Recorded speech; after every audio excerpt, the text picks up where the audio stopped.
Ladies and gentlemen, today is a real treat on Sportswire Radio because we've got a slew of shows that you might say are headliners and main eventers, but there ain't no headliner, unlike our guest today, who makes his long awaited debut to Sportswire Radio.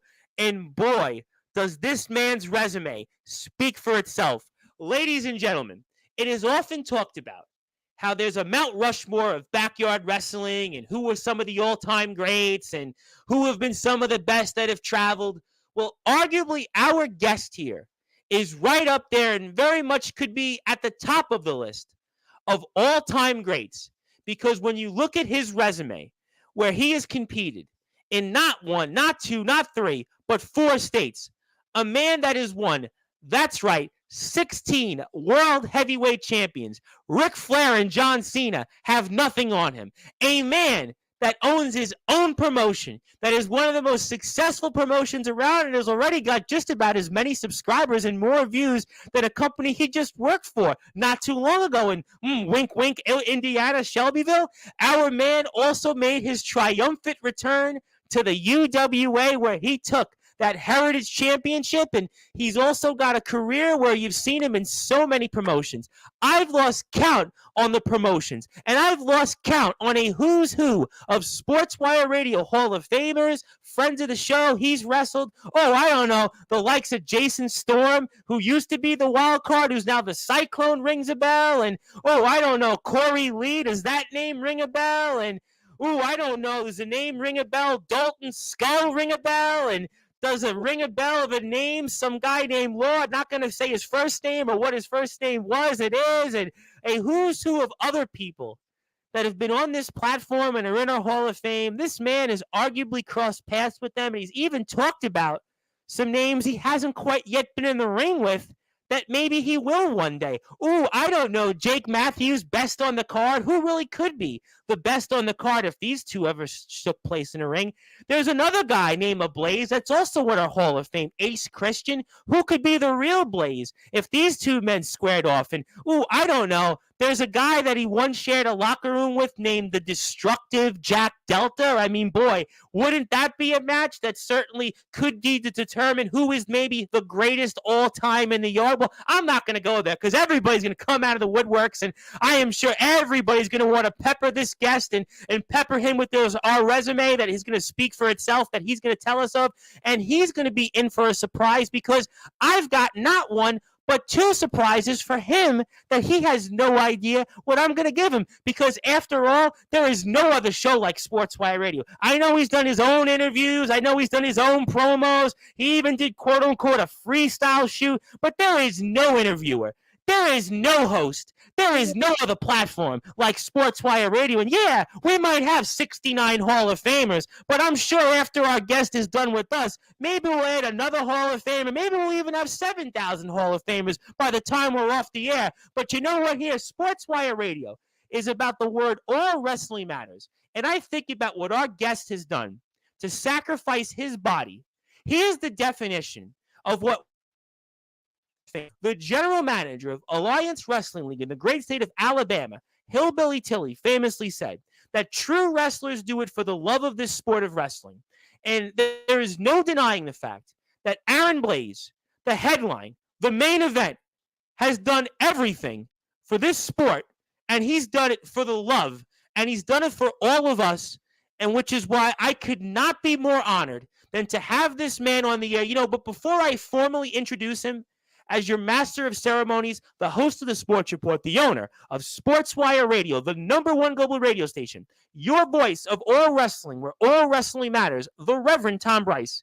It is time to give our guest that introduction that maybe some of his former colleagues in a company that's sort of called XCW have gotten, and some other places like, I don't know, CBW have gotten, maybe BYCW, and certainly his own company. I mean, there's a who's who of colleagues that this man has crossed and touched with in the ring, and they've gotten this introduction, and I'm going to give him an introduction. As a matter of fact, ladies and gentlemen, this is going to be the longest introduction for any guest in Sportswire radio history, aside from those Hall of Fame shows. And something tells me that this man will be in a Hall of Fame. And you know what? What this man has done for this sport, he'll probably have his own Hall of Fame wing. But I'll get to that because this ain't no backyard wrestling nexus. This ain't no party. This is Sportswire radio because we do it like nobody else. And there is nobody like yours truly. It's almost like when James Brown puts on those shoes, Michael Jackson puts on the glove, Hammer puts on the baggy pants, Tom Brady steps out on the football field, LeBron steps on the court. Well, maybe not so much with the Lakers, but probably more with the Cavs and the Heat.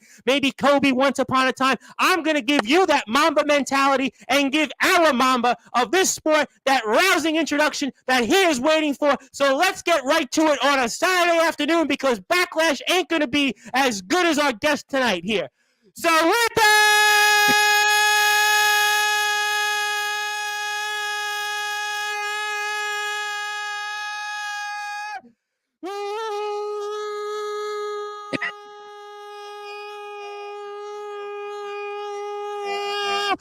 wait for it. Further ado, here on the Sports Report.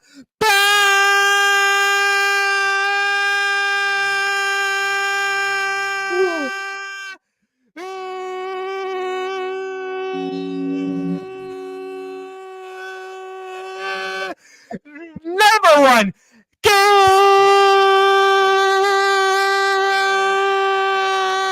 global sports show, the reigning, defending UWA Heritage Champion, the owner of YBW, a man that has won 16 heavyweight championships. Ric Flair and John Cena have nothing on him.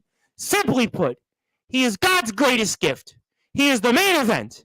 His name is the Headline.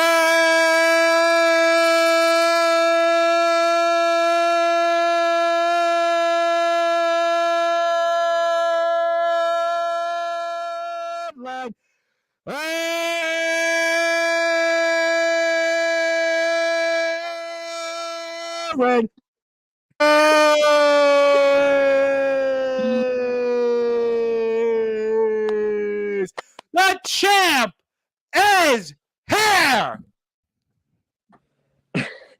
Thank you for that introduction. That was awesome, dude. I don't think you got that in XCW. I don't think you got that in CBW. I don't even know if they got good editing in CBW, but I don't think they got it in OMEW. I certainly don't think you got it at UWA. I mean, but you got it here on Sportswire. Because like I said, now you're in the main event. You're in the main event of shows. I know we got these shows with the Backyard Wrestling Nexus. I know we got those shows on Freestyle. I know we got those shows on the Wolfpack Hour, Si Tu Que, Talk Show, Not So Funny, Rapping Maybe, Need to Go back to pre-K with some rhymes. But this is the only house that covers it all. We cover the pros, we cover the indies, we cover the underground, and we cover the backyard. And Aaron Blaze, you are the definition of all of it, and it is an absolute honor to have you. And thank you so much for being here. And how are you tonight? I'm doing great. Thank you for having me. It's an honor to be here. I also got done watching Backlash not too long ago. Decent show. Well, I would have been a lot more decent if you were there, obviously, because we saw you at WrestleMania this past month, and obviously we got to see that. But there's a lot of people I know that have been waiting for a long time, and it all kind of happened all of a sudden. It was kind of one of those things. We were speaking about this for months, and obviously you were in XCW. We spoke about when you were an employee of that company. We were speaking about it for several weeks, but the time is right now, Aaron Blaze, because you've got to share your story. You're here on the weekend. It's an historic weekend on Sportswire Radio. We have the one and only Mr. Copper Dragon here tomorrow evening. He's kind of like the Dave Meltzer of backyard wrestling. Yes, there's such a thing of that. And we've got you to kick things off. And first of all, let's talk about what does it mean to you to be back in UWA? You've got that Heritage Championship. It was a big surprise. And you're back in Tennessee. And no, not that promotion, not that other promotion in Tennessee that we cover, but you're back in UWA. And tell us what your thoughts and what it means to you to be the Heritage Champion. Honestly, I said it the moment I first came into UWA 2 years ago. I said, UWA, the headline is home. I debuted in the first Tennessee Jamboree. And a couple years ago. Yeah, even though things didn't work out, it just has a homey feel. I know that UWA gets this sort of bad, negative outlook and reputation because of, terrible backyard wrestling down to the left. But when you're there, it's just the vibe you get in the air and how you're treated from everyone that's there in the arena, and everyone has a good time. Um, I'm probably going to get in trouble for calling Jake a sweetheart, but he really is. He's one of my closest friends. Same with CJ. Like, just a group of talented people that don't really get enough, you know, recognition or known for much of anything positive. And that's part of the reason why I went back. I know some people are going to argue and say it was because of a championship or any other reasons that they can conjure up, but I went back there to show that, over time, people and situations can change. And this place isn't a bad place to work. These people have talent, they have passion, they have gift, they have a drive for wrestling, just like I do, just like a handful of us do. Absolutely. Absolutely. And I want to say, first of all, thank you for everything that you do for this sport. I know I gave you a resounding introduction, and I know certainly you heard too much of me, but really what guys like you do, certainly Anthony Steele's been on this platform, has traveled. People can say different things, but he went out there and put his body on the line. You have done it. The destructive Jack Delta's been somebody that has also done it and traveled. I know that our old buddy, Mr. Jake Matthews, is looking to do that again. But, you are one of a handful select amount of people that have gone out there and traveled recently. Omen Black and Soldier GP, before they more transitioned into kind of the indies. They were in the yard, but they're more indie guys. They were traveling throughout last year. Obviously, Sean Jovi is at the resident rock star. But, thank you for what you do. And I'm so glad you brought up the fact that you're coming to a company in a way that you feel comfortable and you feel like you're home, because you've been in a lot of promotions. Some people come on and they're almost happy to be there, but you can tell when you're in a locker room that you can feel everybody's there for the right reasons. You can tell when you're in a locker room and everybody's there for the same goals. And talk about UWA, and let's give them some recognition for a few minutes. You're one of their champions, and I'm always a believer in all wrestling that matters. And just talk about the locker room and the talent, and why everybody that's here should go out and check them out, because they're another company in Tennessee that should be getting as much due as some others that come on this platform. Yeah, it's just weird to me how there'll be like certain people that will say that, oh, I would like to go down to, UWA. I would like to work with so and so, but they never really make the trip. And most times you'll see certain people head down to the other place, which Yes. I get because, numbers and, more subscribers, views, obviously the name, it's like Coke and Pepsi. Obviously people drink Coke and Pepsi because, they know what's there. Yeah, but there's different ways to make a name and an impact for yourself, and numbers aren't everything, contrary beyond popular belief. And let's just say that grass isn't always greener on the other side. I won't get into specifics, but grass isn't greener on the other side. Let me ask you this question. I want to say hello to some people as people are tuning in here. You've been in different promotions. I want to ask you a question that very few people can be asked this question and give me an answer. Anthony Steele could probably do it. Jack Delta could do it. Omen and Soldier could probably do it for sure. I would say Jason Storm could probably do it. D'Angelo LaFlame could probably do it. Now, there's only a select few people that could maybe give me this answer. In terms of when you go to different promotions, you've had a lot of experience. Do you try to use your experiences to help those companies? And what do you get asked in the locker room that maybe somebody else that hasn't traveled gets asked? I'm so curious on that for the audience and maybe some of the wrestlers that are here for the first time. Yeah, so for me, it kind of depends on where I've gone to, per se, and just the different crowd of people. Because the first time I went back to UWA, not many people really asked me questions, even though I implemented, hey, if you have a question, ask me and I can help Sure. you. Because, I like to help, and I like to help people, look better, because there were a handful of people that did not really do that for me when I was coming up. So I like to, give back. But I would help them learn different things, and people like Chase Sullivan, not that Yep. I'm taking credit for his growth. No, and I say no, and I say that because Sullivan is someone who's worked with, other people that have gotten the same experiences as I Yep. have. Yep. But the difference is I don't try tearing him down. I try building him up. And that's all I try to do.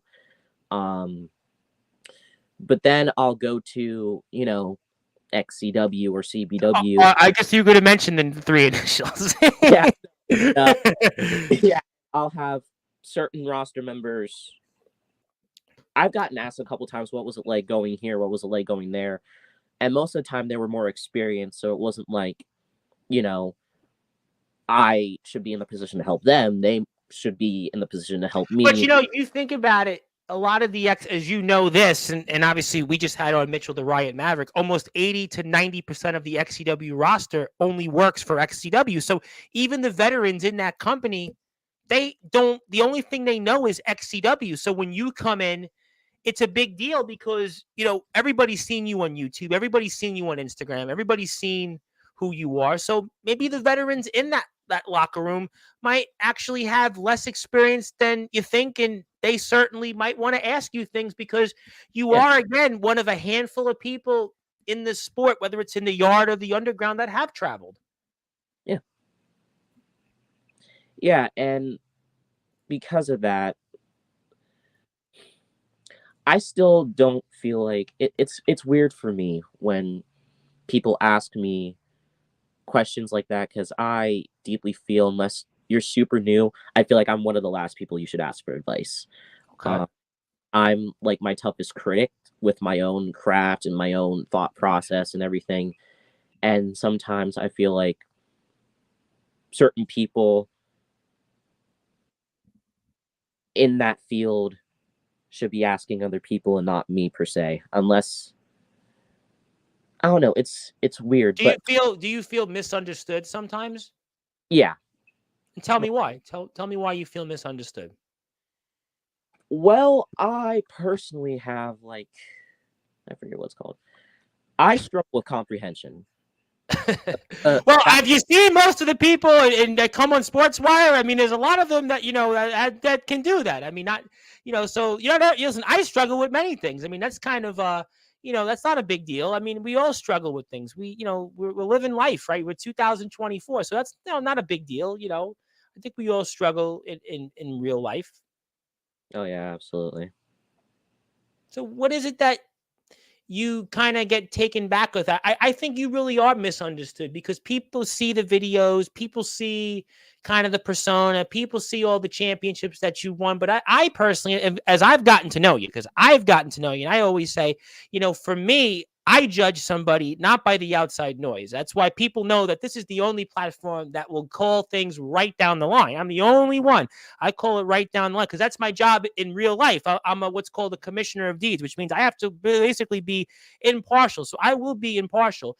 I've gotten to know you, and I think for what you've done for this sport, I think for what you've done in traveling, I think for what you've done in helping promotions, I think for what you've done for helping the promotions and the talent that you've been in the ring with, I think you are misunderstood because I don't think people look at the big picture and see those 13-hour bus rides, those 6-hour bus rides where you're away from home and, they don't see you with family and you don't get to have a life and, you've gone through things personally. They don't see those things. And I think that you are misunderstood because you've sacrificed almost for more than anybody else in the yard, with an exception of a handful of people. And I think that, to me, that's where I come from. And tell me if I'm wrong or anything else you want to add.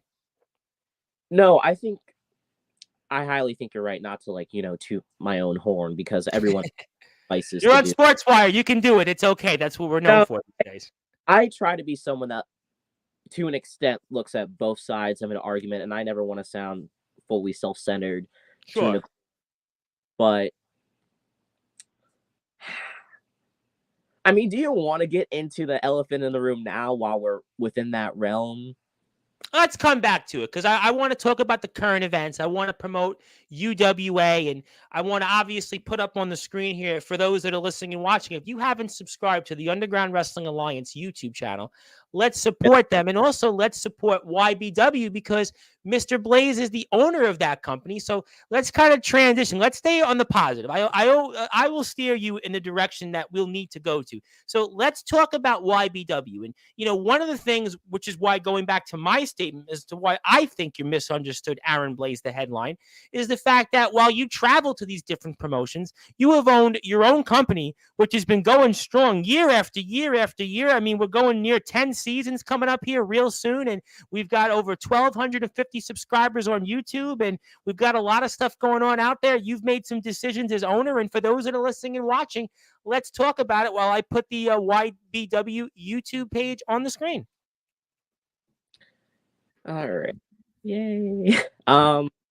Where do I start with this one? So I created this show 6 years ago, and at the time, I was making custom belts. I was hanging out with my cousins a lot, and I decided to make a show. Clearly, it was originally called YouTube Backyard Wrestling. Back then, I wasn't really in sync with, the aspect of writing or editing or anything of that nature. But yeah, it kept going on and off for a couple years because we had some issues with other people, and I was constantly moving, and school was a challenge for me. Things got a lot better up at high school. When I first got into high school, ended up moving at the start of 11th grade, and ever since we came back in like late 2022, I'd say, we've been uploading every Monday, every Wednesday. We have a big show coming up here, I believe, this Tuesday. We have ATK in action. I know ATK very well. Yeah, Monday Night Carnage. There's going to be a 4-man tournament to crown a new hardcore champion. ATK versus Kid Phoenix. Damian Hunter versus returning Raven, who came back at Endgames. Yeah, real original name, Maimon. But well, that's okay. Everybody's got a name that they take. Listen, at the end of the day, we all borrow from somebody. So, I mean, that's true. But yeah, that's gonna happen. We're in the process of getting custom-made belts soon. I hope that comes into light sooner rather than later. I think these are the best belts I've ever made, personally. As writer, as editor, as the guy that mainly does everything, and I'll get, what's a good word I'm looking for? I'll get criticized or trashed for doing this by people I used to go to school with, or even why people. Why would they trash you? Classmates of yours. Why would they? I would think they'd be like, "Wow, you got your own promotion. You know how to make belts. I mean, you're this guy that's traveled. I mean, anybody could search you on YouTube. Why would they trash you? Why do you think that is? Jealousy? What would it be? I guess I've always been picked on for liking wrestling and for doing this stuff. Like, I'll have conversations with people that are semi decent human beings, and they'll be like, "Oh, that's cool." And then there's people that will either blow up my phone, asking stupid questions, putting me in stupid chats, asking me questions like, "When are you gonna fight ATK?" or blah blah blah, and it's really sarcastic.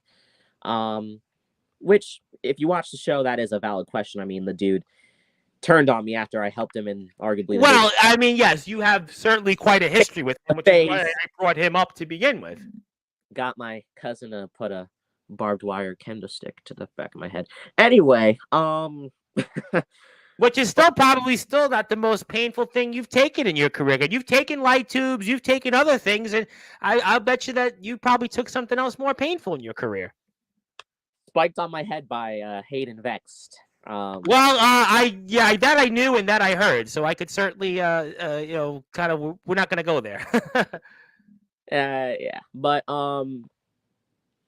I do this because I do see a future in my company, and my friends have fun doing it, and I feel like my ability as a writer, as a booker, and as a storyteller is so much higher than it originally was. And for me, once I start something, and if I really care about it, it's hard to flip that switch off for me.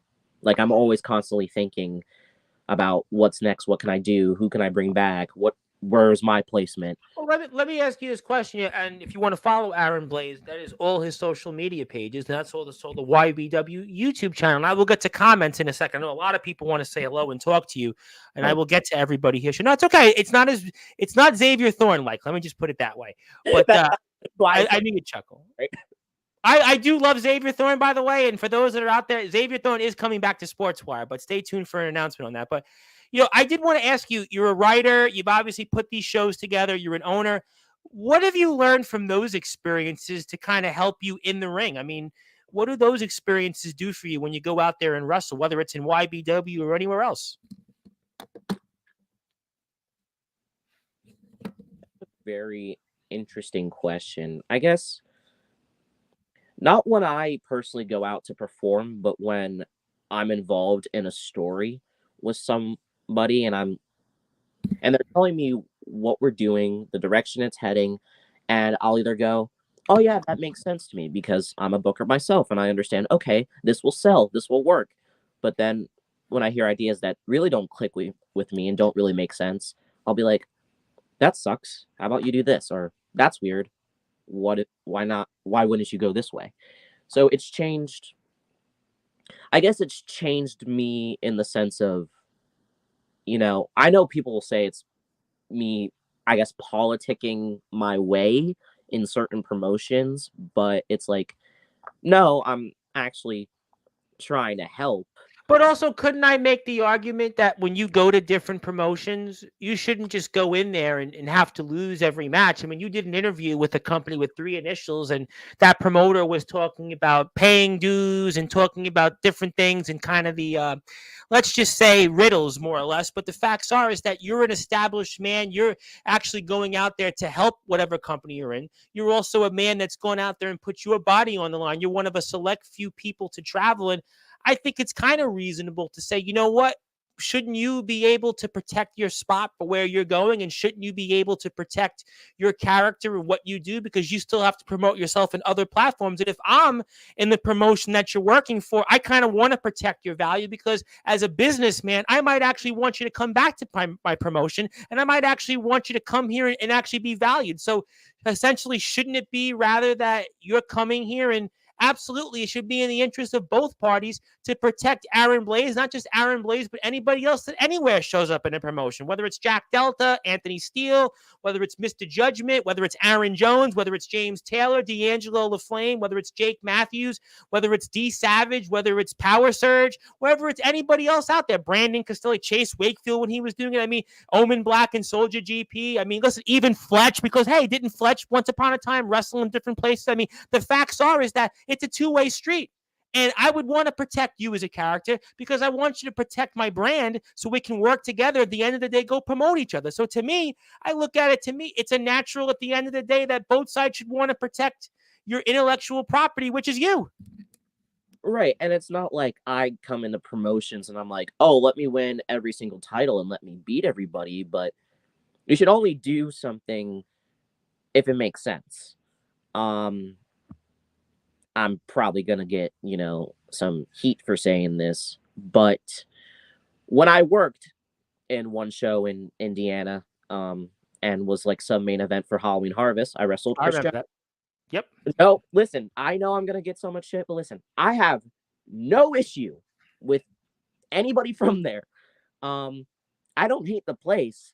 I'm just not a big fan of the person that's in charge. And I think that, to break the fourth wall, there's a lot of wrestlers that have dealt with that promotion, love the talent in that company, but they're not so much a fan of that person, that megalomaniac that runs that promotion. I think that's what the people would say that have had some dealings with that promotion, and they love the talent, they love the wrestlers, but that person, has his way of doing things. I mean, that's, I think that's a common theme that I've heard through the grapevines. Now, not to go down that road, but right. I think you went there, and obviously you went there to go and help them. And I think that, from what you'd seemed like you were doing a really good job, and it was what it was, more or less.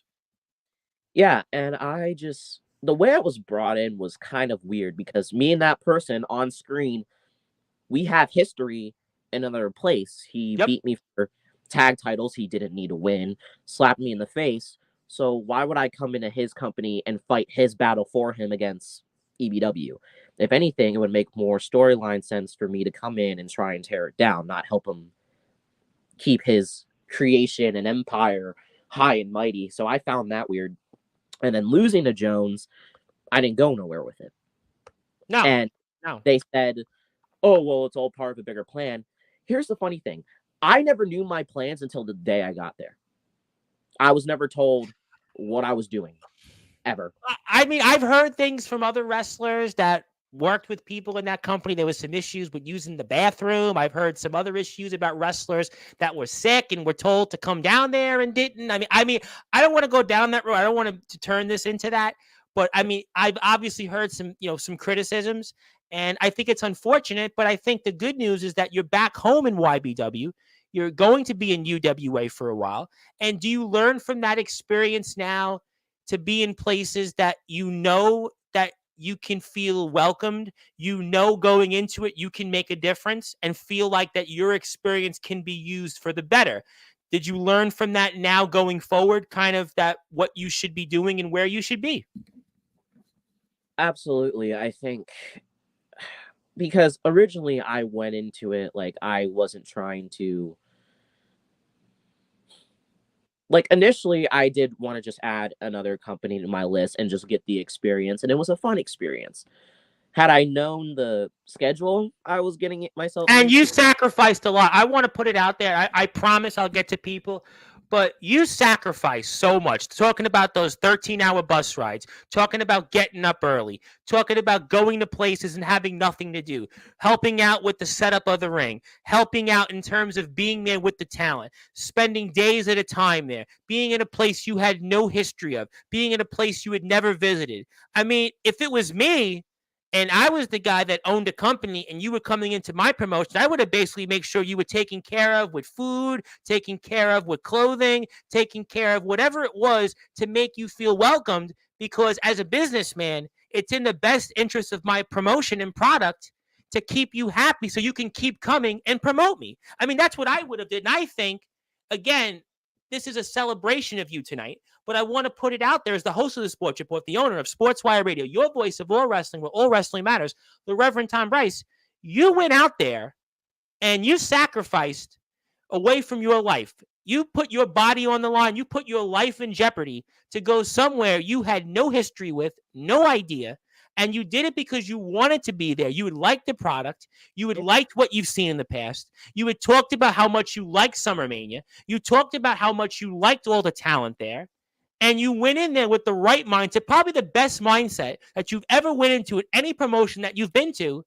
And you went in there and, not to say that you were disrespected, but you didn't get probably the treatment that you should have. And like I said, if it was me, now again, I'm a businessman and I think I've been pretty successful with this platform. I know here, and again, nobody can say that Tom Bryce doesn't treat his wrestlers, doesn't treat the yarders. He doesn't treat them good, because I go above and beyond the means to help out the community. And I actually do more, I'll guarantee you, than any promoter has ever done in any of these promotions out there, even the ones that we like. I will put my life on that. But what I will tell you is that if it was me, I would have made sure not only the red carpet would have been rolled out, maybe 2 other carpets underneath to make sure you would have kept coming, and maybe you would have made this a permanent home. Yeah, and another thing that I found funny was it was after the Encounter show. I expressed how I felt, how I was treated. I'm not going to say what was said. I'm not going to say who was involved because I'm not trying to, get into that whole thing. But I don't get why I was trashed for trying to help. And I expressed how I felt disrespected towards one individual, and then another, because I sent them both similar messages. I said to the other person, I don't feel like you've been my friend recently. I don't think you have my best interest as a wrestler, as a booker or whatever. You've kind of used me and kind of taken credit for a lot of things that I've done, and that's kind of, fucked up. And both of them gave me a similar narcissistic, one-sided response and basically told me to go fuck myself. And then my phone was blown up by them both asking me for this, threatening me, and all this other shit. And it's like, I'm not even fucking worried about y'all. And it was right then and there I knew I made the right choice. And they can say, oh, you only cared about titles. I called off of work for a full week. No, you sacrificed a lot because we spoke about this off the air. I will break the. I got you back. We spoke about this off the air. I remember speaking to you one time when you were working in that promotion. You were on a bus ride. You weren't getting sleep. I mean, I spoke to you, and I have the screenshots for it. Just like when a certain wrestler, another promotion, alleged that I actually was going to pay $20 for Gage Flair to come on my podcast, and I showed him the screenshot. He's the current world champion, by the way, in the promotion. I showed him the screenshot. I'm like, nah, buddy, we had a conversation with Mr. Flair, and it was a friendly conversation. And last I checked, it wasn't anything to do with $20. And I'll actually prove it. We had a conversation and we spoke about your travels and we spoke about the sacrifice. And you did everything you could to be there and make a difference. I mean, I have the screenshots. I'll screenshot it. Up to you, but well, I'm not going to. The point is that I know you. I know what you went through to go there. I love that promotion, by the way. I love everything there. It's a product that we enjoy. We just had Mitchell Maverick on. We're going to have a man on. You wrestled at the Beat the Clock Challenge a few months back in the end of 2023, Mr. Miano Diaz, the world heavyweight champion. But the point is that, you know, I just wish it would have been different. And as a fan of the sport, at the end of the day, I'm a fan, right? I'm not into the politics of it. I'm not into the who's right, who's wrong.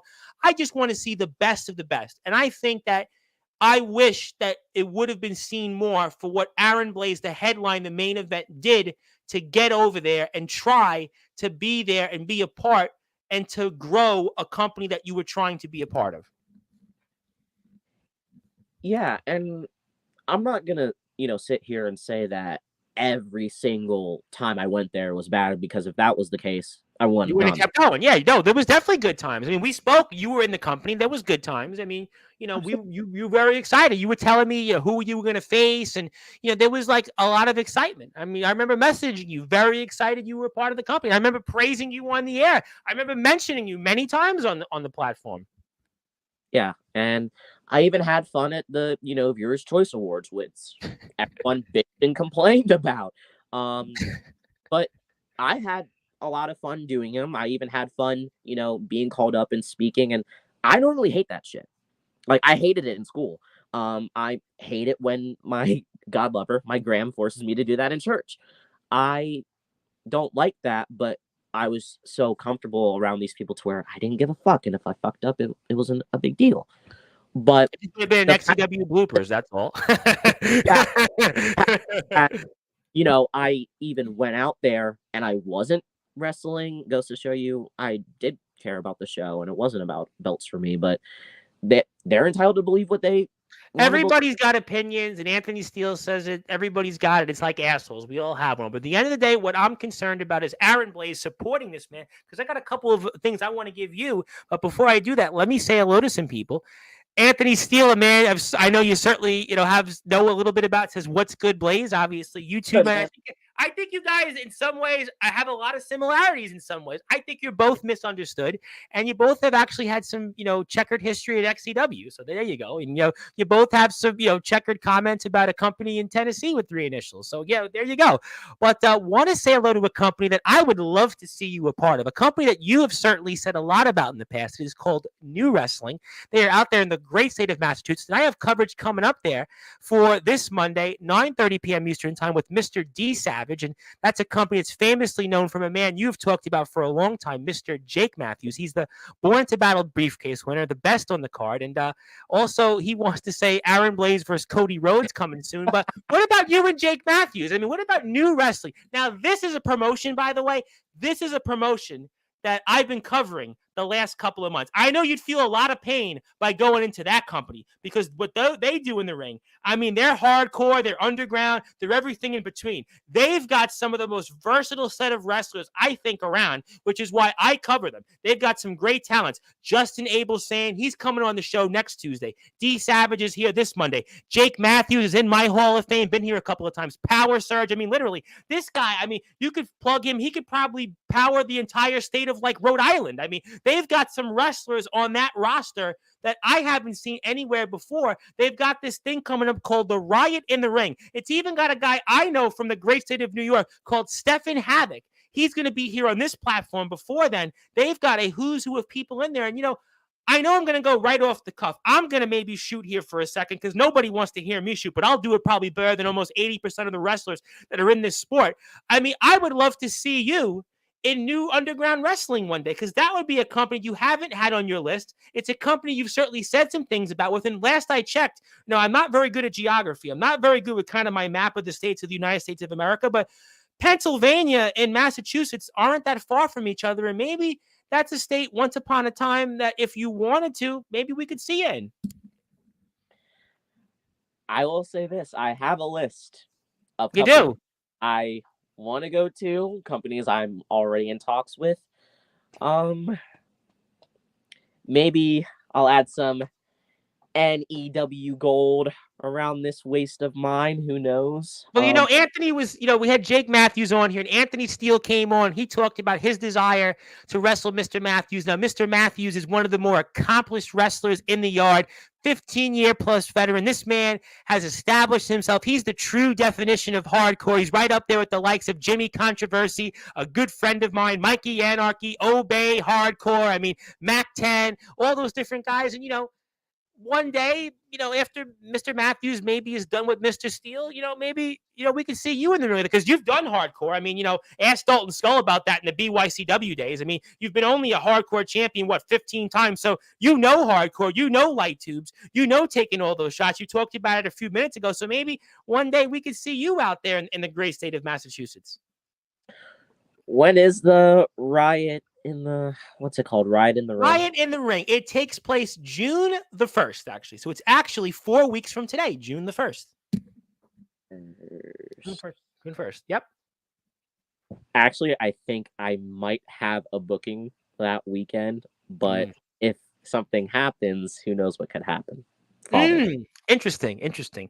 Stay tuned for that, and I hope that Mr. Matthews, I'll make sure to ask Mr. Savage about that, Mr. D Savage about that Monday night, and we'll certainly stay tuned. C2K got nothing on Sportswire. Well, I mean, that's obviously why C2K is not here at the moment, but he does want to come back, but stay tuned for that. Speaking of a guy that I would love to see you in the ring with, I'm sure you've heard of this man. He's wrestled in a couple of different promotions. His name is D'Angelo LaFlame. D'Angelo LaFlame is a man that has made his name in Resurrection Wrestling. He's been in that other company in Tennessee, had some success there. He was most notably in a promotion recently called the Alliance Wrestling League in the great state of Alabama with some of friends of yours that have wrestled in there, like, Jason Storm, the good guy CJ Black, Jacob Collins, guys you shared a locker room with. And D'Angelo LaFlame was there. He showed up mysteriously, and I would love to maybe one day see you and D'Angelo LaFlame lock up. Another dream match. Well, first I got to ask him, since he is, I think he's still the internet champion of that show. He is the Resurrection internet champion still, correct? Yeah, exactly. Are they resurrecting? I've always wanted to know. Well, I mean, I guess my answer would be what Resurrection does well is they sort of mix underground, hardcore. They mix kind of, I would say more or less kind of like traditional technical wrestling, kind of blend it all in together. Jimmy Controversy's been there in their promotion a few times. Mac 10, who's in the Carnage Cup, has been there. So Dustin Alexander is obviously the world champion. He actually defeated Jimmy Controversy. They've got some different guys that have actually, had some success in the independents. And they seem to be blending it. Ronnie Brady, obviously, has been very established in the independents. That'd be my answer, but D'Angelo works there. So his answer is going to hold way better weight than mine. Speaking of the national champion, the longest reigning national champion in history, that Mr. Drake Golddragon is here. The Dragon is in the house. And how we doing? I'm doing great. I'm with the one and only headline legendary main event Aaron Blaze, God's greatest gift, and the man that's rewriting history. And I have a good question, though, for you. And what is, in your opinion, to make the biggest name possible for upcoming talent in the wrestling business? What is, in your opinion, to make the biggest name possible for upcoming talent in the wrestling business? Book Aaron Blaze? I mean, I'm trying to think. I think it depends on where you go and who you work with. I think that's the only answer I can give you. Fair. That, and depending on,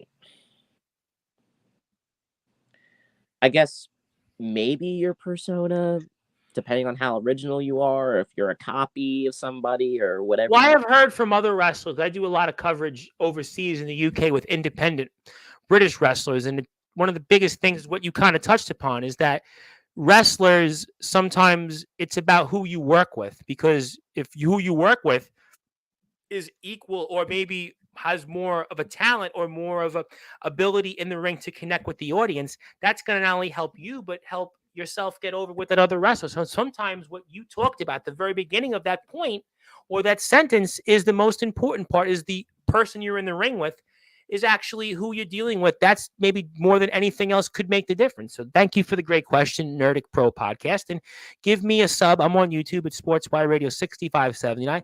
Mr. Hillbilly Tilly, who I quoted a while ago, says hello. Speaking of people that I'm sure you've heard of, James Taylor of the Nemesis Sessions. James Taylor, a man that I'm sure you've heard a few things about. He does say hello. I'm sure that obviously Mr. Taylor will have some questions, I would imagine. But I got a good word from Hillbilly Tilly, by the way. I remember watching YBW back around 2018. Glad to hear you all have revived and are going strong. I'll have to start watching again. What has made you guys continue to thrive and be successful for as long as you guys have? I'm stubborn. Tell me why. Like I said earlier, when I start something and if I'm really passionate about it, I can't turn off. And I've been doing this since I was, I think, 11, maybe 12.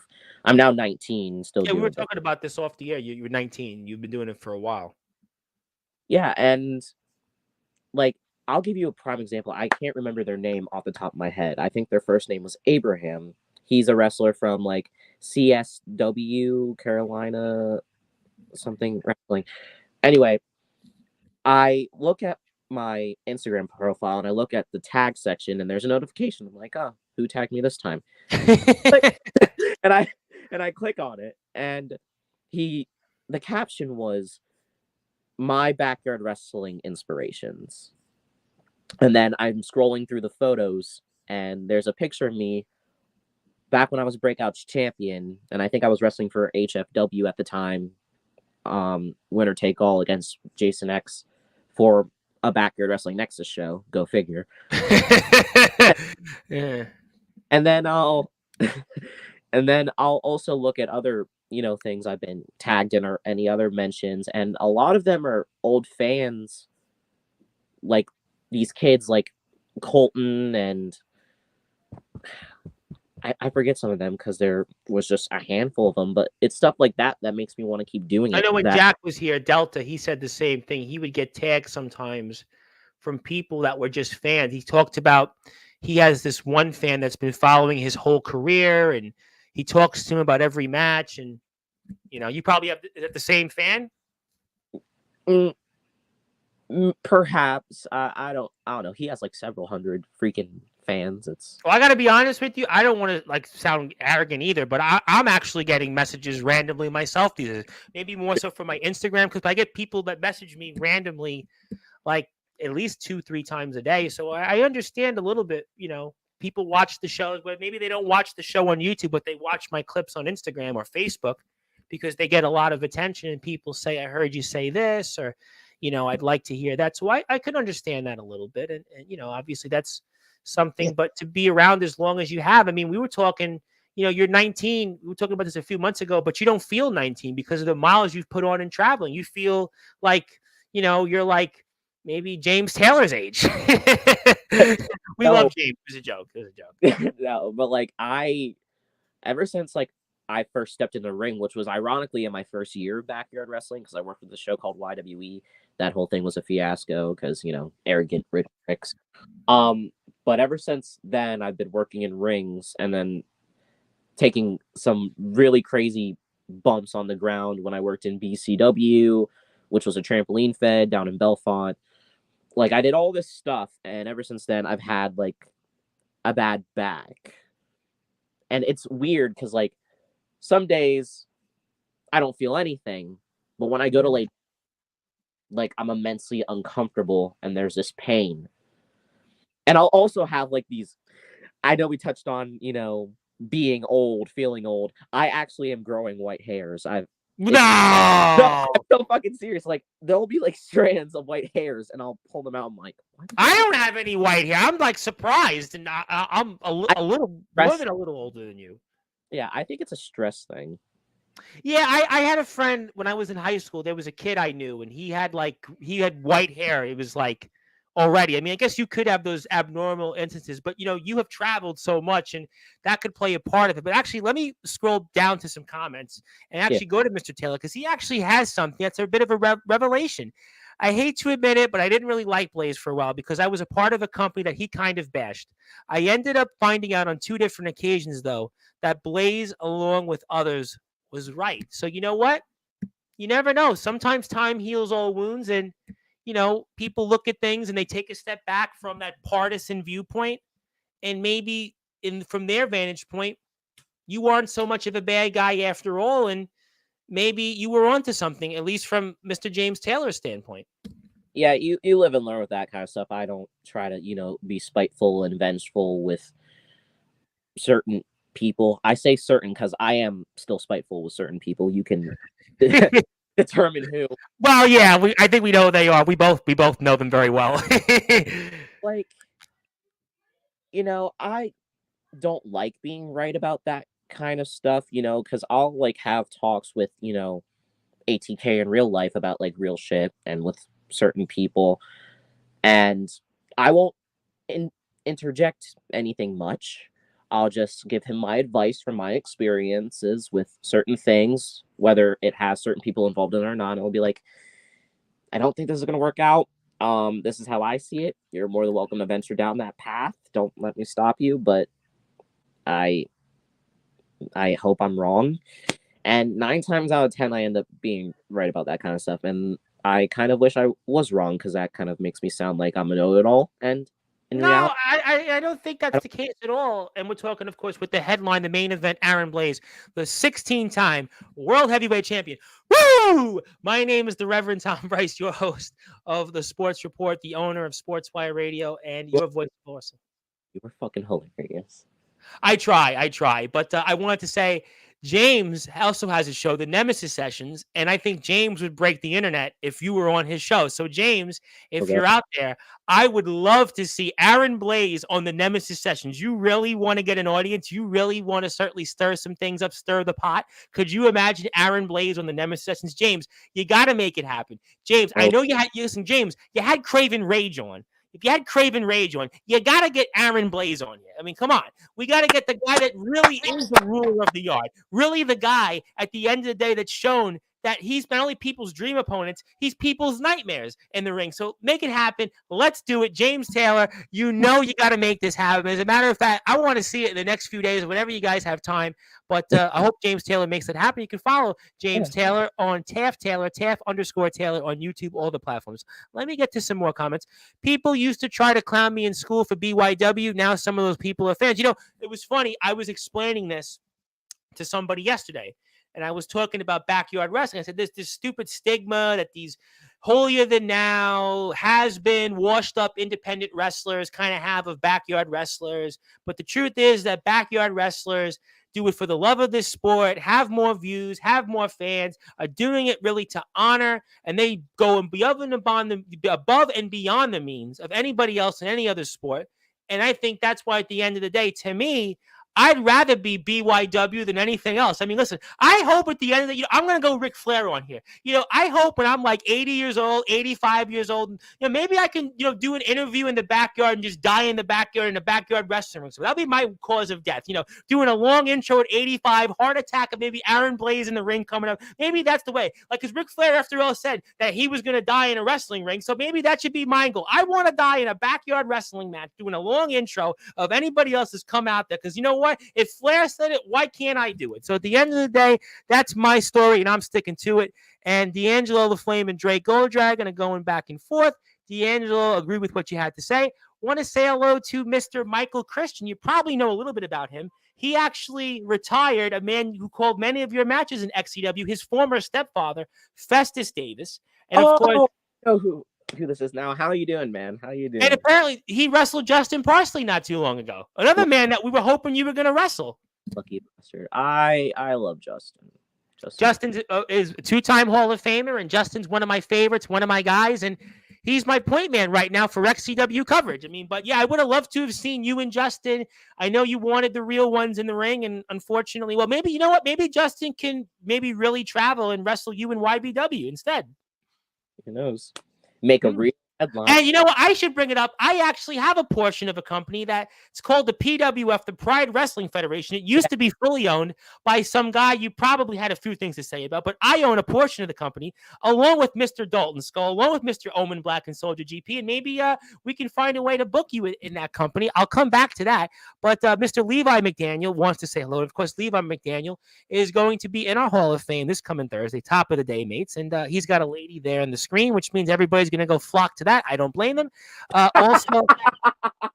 Also, I get random messages as well that motivates me to keep doing what I'm doing. That shows that I'm doing right with myself. And I also want to say hello to one of our newest Hall of Famers. Now, if you ever need a DJ, now I know you're in the great state of Pennsylvania. Obviously, I want to say hello to another buddy of mine in the great state of Pennsylvania, Mr. Andrew Lovelace. Andrew is an accomplished DJ. He's traveled all over the place. He's got music that's gotten thousands upon thousands of views. He's been interviewed, and he's DJ Dirty White Boy. He's got house, trance, drum and bass, you name it. If you need a DJ for your YBW shows, this is the man. I've got a package of his that I'm going to open up tomorrow on Instagram for everybody to see. And I want Mr. Lovelace to see it. I want to make sure he sees it. But he's from the great state of Pennsylvania. You're from the great state of Pennsylvania. So maybe those things will certainly, come up. And who knows? Never say never. But I'm not quite sure where he's from in Pennsylvania. You're from in terms of geographic distance. But be the future could be anything possible. So obviously, let me ask you this question. It's a question you never got asked before. And I want to ask it to you here. What are your goals coming up for the rest of this year? Just wrestling wise or in general? Anything you want it to be. Anything. You're Aaron Blaze. You're the headline. You're the main event. You're God's greatest gift. You're rewriting history. What's your goals? Well, definitely rewriting history in a sense in regards to wrestling, because I always feel like every single year ever since I started traveling, I've always been missing something. Even though people will say, oh, you had a good year, you did XYZ, or I'll look back and say, oh, this was a great moment, that was a great moment, that was a great match, this was a great story you made.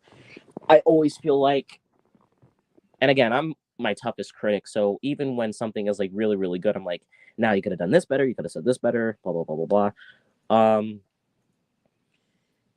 I guess trying to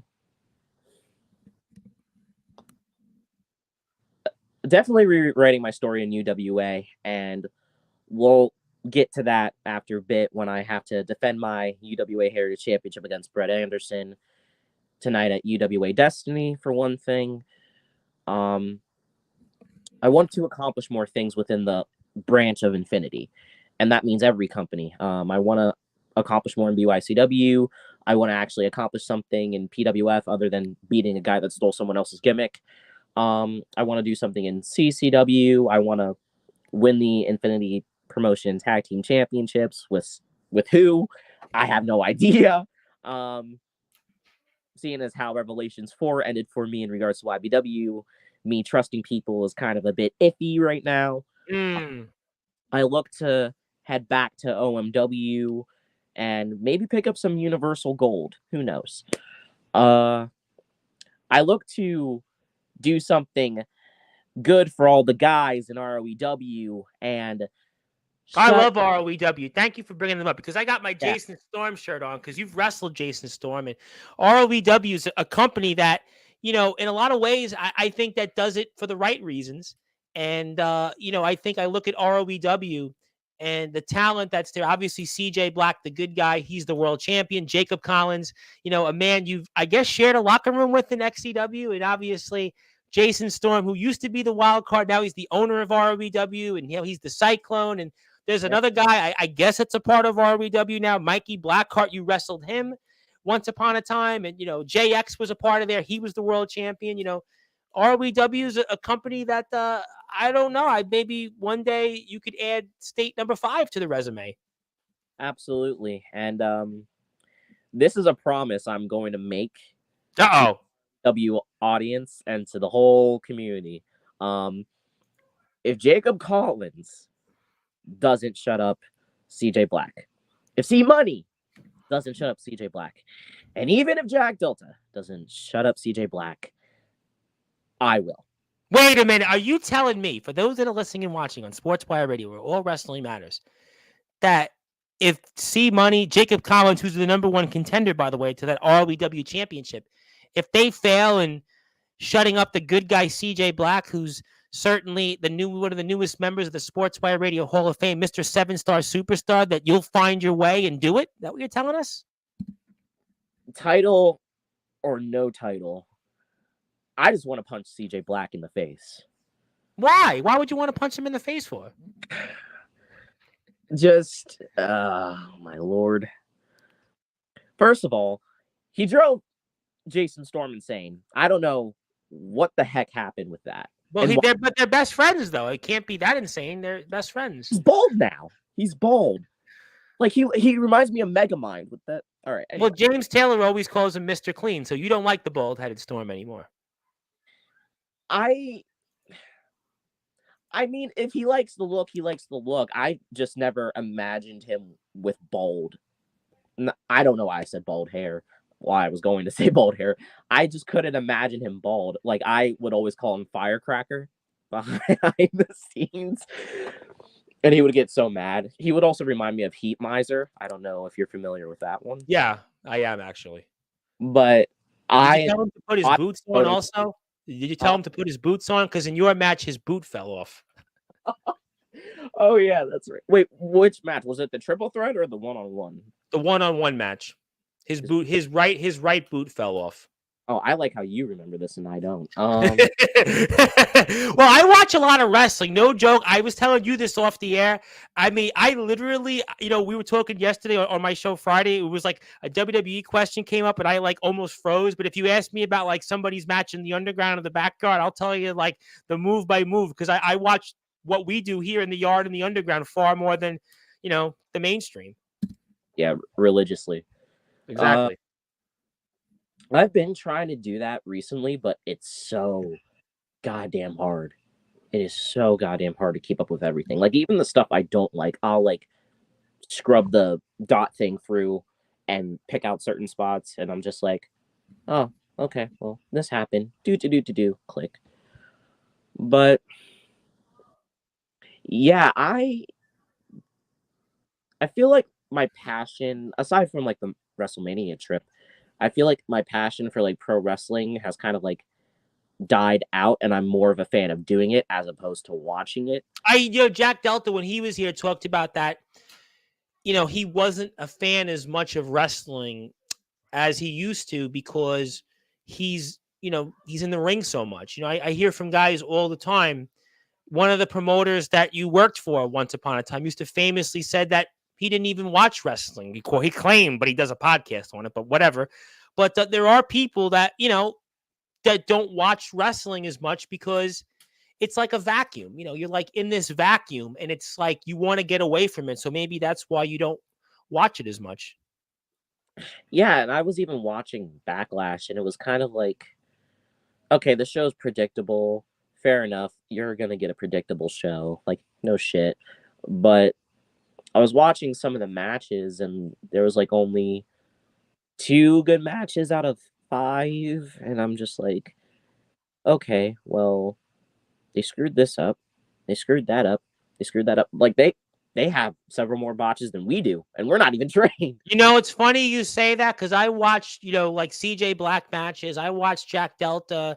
I watched your matches when you were in that company in Shelbyville and some of your more recent work. And I've watched Anthony Steele. I've watched guys like Omen Black and Soldier GP. I watch a lot of different wrestlers. Jake Matthews, I'll throw in there. My buddy D'Angelo, The Flame, which I'm going to get to shortly. And the fact is, I think there's better matches here than the ones that are supposedly the pros. I just get more immersed in what we're doing here than, what we see on TV or in the independents. I got to be honest. Yeah, I think it's because it's less sanctioned in a way. If that makes sense, like not every detail is, thought out and it's not so super scripty. Well, I think also what the independents suffer with, and I was talking to my buddy Andrew Lovelace about that, is sometimes in the independents there's a kind of a failure of storyline. There's a failure of continuation. Linear flow is the term I use, and I think that that's a big problem sometimes. And we do even despite all our complaints, we do a far better job with that in the yard in the underground.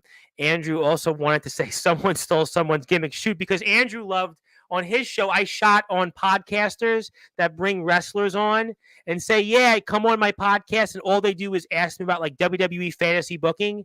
And I'm like, stop wanking off. Stop asking these people to come on your podcast. If you don't know anything about them, you're wasting my time. You're wasting their time. You're wasting your audience's time. And he kind of loved it. He was like, wow, can you do more of that? I'm like, well, just watch all my shows. I do it all the time. Loose Cannon is here. Loose Cannon, a man that's been calling out one of your favorites, not so much, Craven Rage. He's been calling him out for weeks on Sportswire Radio, and apparently it might come to a head tonight when Craven Rage returns to Sportswire Radio. And Anthony Steele's not on the show, Loose Cannon. It's Aaron Blaze. I just want to make sure that you look at the screen. Loose Cannon, it's Aaron Blaze, not Anthony Steele. So you might want to mention that to Anthony Steele, but okay. And speaking of people that you mentioned, he's here right now, and I've got an announcement right afterwards. If I could bring him up on the screen, I'm going to do it only with your insisting. Sure. Oh, it's a good thing. Ring a bell? Name familiar? Heard of him?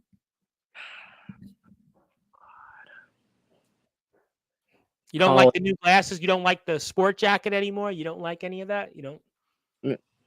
No. Just God. Collins. He's beat Jack Delta twice, though. He's beat him twice. Beat JX. Both were bullshit. He still beat him, though. He got the win. The record book says he's got a win over him. Yeah, that won't be the case with me, bud. Right down his throat. Right down his throat. Okay. But, you know, Jason Storm's his best friend, by the way. I don't think that will last long. You don't think so? No. Storm's a lot of things. Complete idiots isn't one of them. Shame I can't say the same thing about CJ Black. So. Well, you would have liked Mr. Storm last week on the show because he actually, in a way, hinted at the company you used to work for, and he had plenty of things to say about that company. But I'll move on. I might have missed that episode, but I'll tune back in. Well, don't worry about it. I'll make sure that you hear of it. And I want to get to breaking news here for a second, because speaking of D'Angelo LaFlame and speaking of a company that, you know, you had spoke about over in the great state of Massachusetts, New Underground Wrestling, for their upcoming Riot in the Ring on June 1st. This is really breaking news. In fact, Aaron Blaze, this is going to blow the roof off, I think, of the underground and the backyard wrestling scene. It has now been announced on the New Underground Wrestling Instagram social media page that the one and only D'Angelo LaFlame is going to be a member of the Riot in the Ring. So your spot looks like it was given to somebody else. So that's breaking news here. You don't get that anywhere else on any other platforms. And D'Angelo LaFlame is the newest member of the Riot in the Ring, coming up 4 weeks from today. And boy, that's a long travel there. I'll bet you that the New Underground Wrestling, for their show in the great state of Massachusetts, they'll do a much better job of certainly rolling out the red carpet for Mr. LaFlame than your experiences out there in that other promotion, that other state with 3 initials. But that is huge, huge news that a champion from another promotion is going to be a part of this tournament, which is groundbreaking. It's revolutionary. It's a who's who of people. Doc Holliday, Brax, Gabe Sayers. I mean, Jake Matthews himself, D Savage, Power Surge. I mean, these are some great talents. And I guess your spot for now is given up to D'Angelo LaFlame. So I guess you can take the booking on June 1st. Yeah, fair enough. I mean, but that's a pretty big deal. You know what? I'll be honest. That's a pretty big deal just now. I'm not even mad about it. I'm glad, because that's what should be happening. Like when someone from a different state is going to work with another company, I feel like the company itself should make a big deal. And we just did right now, and this will go up right on Instagram when we're off the air. I mean, this is like a big deal. This is like as breaking news as you're going to get. This is a guy in another promotion who's arguably maybe their hottest talent, their hottest act, and he was a guy that was just already in one other promotion and did a phenomenal job. And he squared off, and he was inside the ring with the world champion of the AWL, and he defended his championship in that promotion. I mean, to the fact that he's here, I mean, this is like I said it, D'Angelo the Flame is in many ways the backyard wrestling version of a Rick Rude and a Taz and a Mike Awesome and guys that were in other promotions and showed up in another promotion that didn't work for the promotion. I mean, this is really like a big deal. And even you've got an extended invite from New Underground Wrestling still. They love to see you in the Riot, apparently. So they're actually still extending you an invite. So who knows? It all depends, but I will say this, with the way things are looking, I might be free during, Well, you know what? I would love, D'Angelo LaFlame's going to be here before June the 1st, and I would love to ask Mr. LaFlame about you.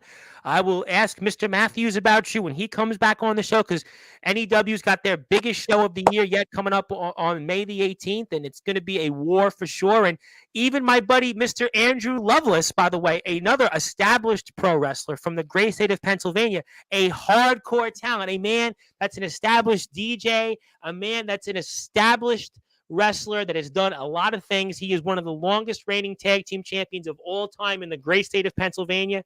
He is somebody, he also just did a seminar with Pitbull Gary Wolf. He's been trained by Homicide. He comes out of the Monster Factory, the legendary Monster Factory. So management, NEW, if you can find a spot for Aaron Blaze and Andrew Lovelace on June the 1st, I mean, why not make some waves? Why not make breaking news? Because I'd love to see it. And I know management, you're listening out there. Book it, Andrew Lovelace, Aaron Blaze, book him in the Riot in the Ring, and, let's see what happens. I mean, that's what I would say. And Loose Cannon's not going anywhere. And in terms of, it looks like IMF and NEW, I'll save that for later on in a different show. And the door is open for both of you guys. So, never say never. But I think it's a good time before I get to Hillbilly Tilly saying that he would love to see the headline versus the good guy in the future.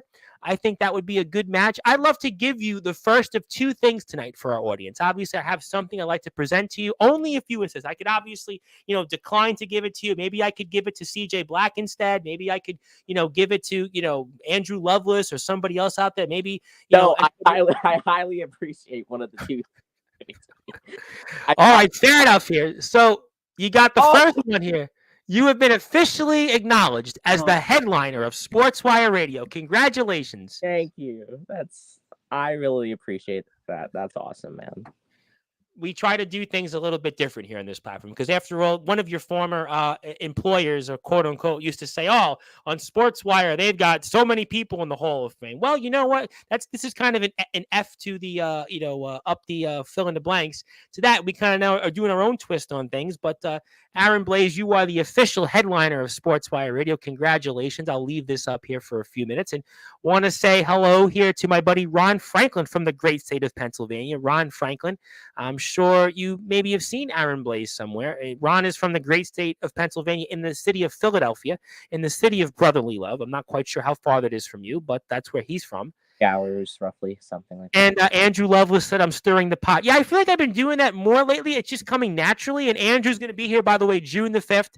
He's going to be here at 7:30 p.m. Eastern time. So if you're not doing anything, you want to hear some music, you want to hear some tunes, you want to hear me shoot, you want to hear Andrew say some things. Andrew is a very, very enlightening character. He's a great guy. He's a lot of fun. And tune in and hang out with us. But I wanted to ask you something that I feel like that I should send your way, this question. And you've done a lot in your career. You've obviously traveled to many different places, but I've never heard you answer this question or get this question before. If there were one or two moments in your career that stand out most, what would they be?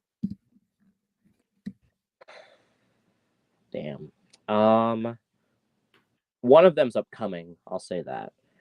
I can't touch on it. It's obvious if you really look at it, but I don't want to be that person, that spoils it, even though... Yeah, don't spoil it, because it'll come right back to me on this platform. I guarantee you I'll get a phone call 2 minutes later. I'll guarantee you.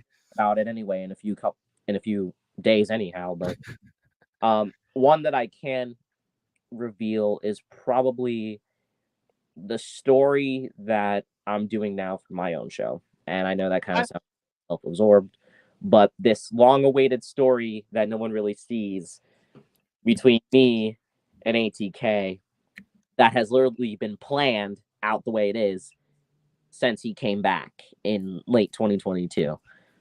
And I'm very proud of it because, first of all, it's the best story that I've ever written because of how it's transitioned into 2023 and how many people tuned in for the stuff we were doing with the whole United Front angle. Yep. That's arguably the greatest team I've ever created. And I'm never going to take all the credit for anything, even though I wrote it, because Aaron himself, funny enough, his real name's Aaron. Kind of funny. But he himself has grown his own decent following, and he's doing a great job. Even now, he's doing a great job. And there's a lot of people that are upset about how he's been losing recently. Everything I do is done by design, and that's kind of the point of wrestling. Like, you're meant to be pissed off so that you still tune in, and then you can be all happy joy when something. Well, that's what happened, right, with Cody and Roman, right? People were fed Yep. up for over a year, and they got the payoff, and now people all of a sudden love Roman now. I mean, so, wrestling fans are like a fast food society. You almost just can't please them all the time, and, that's kind of some good things as to why we want people to tune into YBW 2018 on YouTube. Also, they're on Patreon. You can also find them on Instagram. I'll put the link up here shortly in the description.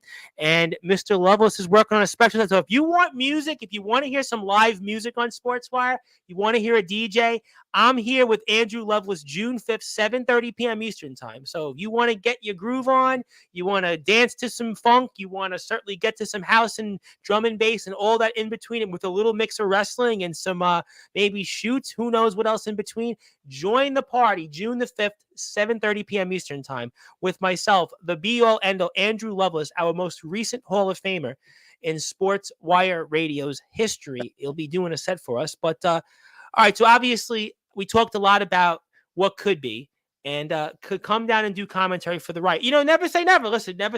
I mean, I don't know how far it is from New York City, but I definitely want to cover the show, and we're going to definitely talk about it. And I've got a slew of guests that are coming on this week starting out, so I'm sure we'll talk about it. So, never say never. There's always possibilities. But I did want to ask you in terms of just, Dalton Skull for me. Dalton Skull is a man. I have to bring him up because obviously he owns the other portion of the PWF, and you've been in the ring with him in good old BYCW. And talk to me about Mr. Dalton Skull, because Dalton Skull is a man that I owe an appearance for, especially after Xavier Thorne was on the show. He's the man that I bought actually the portion of the PWF from. Go figure, right? He was the PWF Uprising champion of the world, but that's a show for another time. But give me your memories of wrestling Dalton Skull in the ring.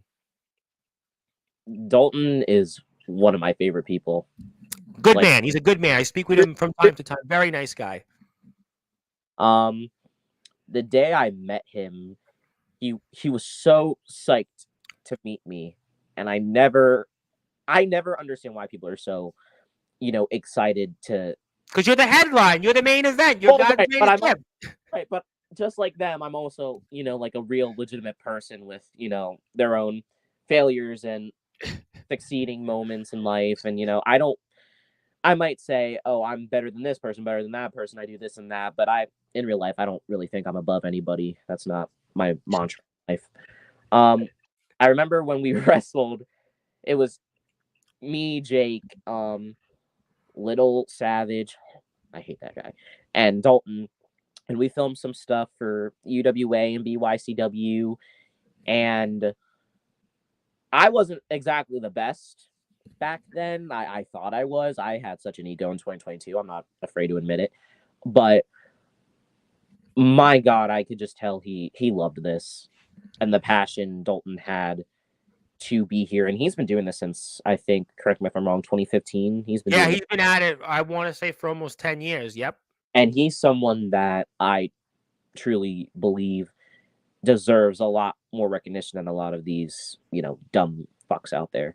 Because, like, I feel like I owe him in a way. It's kind of crazy, not for the PWF thing, but I feel like there are certain people that I don't feel like get enough coverage, and he's one of the people that I feel like don't get enough coverage. And, I think one of the companies was NEW, was one of those companies. I want to thank my buddy Gabe Sayers from the TF crew. Gabe Sayers has obviously been a part of GTS and Pro Wrestling Venom, and he's the guy that opened the door for me in NEW. But I feel like in a lot of ways, Dalton's, one of those other, guys and names that I feel like that I owe and have an obligation to cover him because, there are people that deserve more recognition than they get. Yeah, and I remember when me and him wrestled for the first time one-on-one, and I beat him for the BYCW championship. Sorry about your leg, by the way, Dalton. It blew up. Like, I don't know why, but in 2022, when I wasn't that great, but people just assumed I was, a lot of stuff I did blew up. Like, it shot from 100 to a bit over 1K, and then BYCW hit like 100 subscribers. And ever since then, Dalton has never stopped thanking me. I'm like, you don't owe me anything, dude. Like, it's okay. Like, I'm just trying to help. But there's a level of respect. From this. But there's a level of respect, and that shows the character. And I always believe that the person's character is just as important as what they do in the ring. And that shows you that he never forgot where he came from. He never forgot that you used your name to help him. And I think that that's important. I think that's also the moral of the story, is that you are misunderstood because you went to promotions, you went to places to use your name to better the people around you and the companies that you went to. So when people say, Aaron Blaze, he's won 500 titles, 16-time world champion, woo! It doesn't, to me, really tell the true story in the fact that you have gone out there and you have not only made the wrestling community a better one, you went out there and helped the talent and helped those companies. And that's why I will say it, and I will continue to say it, you are misunderstood. Yeah, and I appreciate you saying that. I also remember coming back for the Jamboree, and I specifically told the higher-ups, like, okay, so I don't really care what you do with me in this Jamboree. I don't care. But put me in there with Dalton and Slade. Let me put them over. Like, just, I don't care how they eliminate me. I don't care how they do it, what they hit me with. I want to make them look really fucking strong. Dalton especially. That's not giving away anything. People can take it how they want. But I really wanted, because granted, I'm somewhat tied with Sammy Slade. It's clear I have history with Dalton. I'm somewhat tied with Sammy Slade. We've never really crossed paths, and I don't know when that will ever be in UWA. But I really wanted them, if anyone was going to get the most out of the entire event, I didn't want it to just be my return. I wanted it to be them. So, well, we'll have to find out. And obviously, you can check out BYCW and all the things that they're up to. And Dalton Skull is obviously a friend of ours, and we certainly air, a lot of coverage from the PWF world on our Sportswire pages. And we want to make sure that everybody goes and hears what BYCW has to offer. And you also want to follow Aaron Blazer. I put up his Instagram link below in the description. I'm going to also put it up here for the page because I have it right in front of me because for whatever reason I couldn't find my mouse. So there you go here. So if you want to buy some merchandise, go subscribe to some Patreon, go and follow and hit that sub button for multiple different ways. He's on YouTube now as well. He's got some videos up there. He's got some Alice in Chains he's coming out to. And I loved in UWA that they kind of, was psyching the people. Then he comes out to some good old AIC. He looks a little bit like the new singer of Alice in Chains, only a little bit shorter, but they do look like him a little bit. But Alice in Chains is a very good band, a band that I've actually always enjoyed. So we have something else mutually in common. So make sure you support Aaron. And my name is the Reverend Tom Bryce. And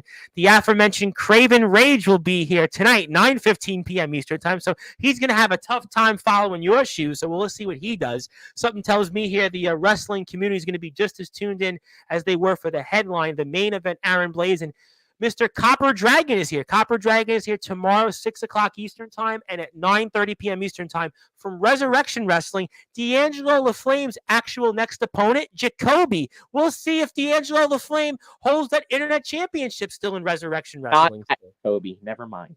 Yeah, not that one. No, not that Jacoby. No. Yeah, no, I don't think they would allow him to cross the Mason-Dixon line. I don't think that they would be able to sanction that because Resurrection's actually kind of like a borderline indie promotion. So no. Now, Yeah. if it was in that state, you know who'd be winning though. You know that who would be winning. Yeah. Let's move on. I'm not going to ask you about that match, but I am going to ask you about the man that's coming onto my show next Friday night, 8:00 Eastern time, the new XCW champion of the world, Miyano Diaz, a man that you actually have defeated.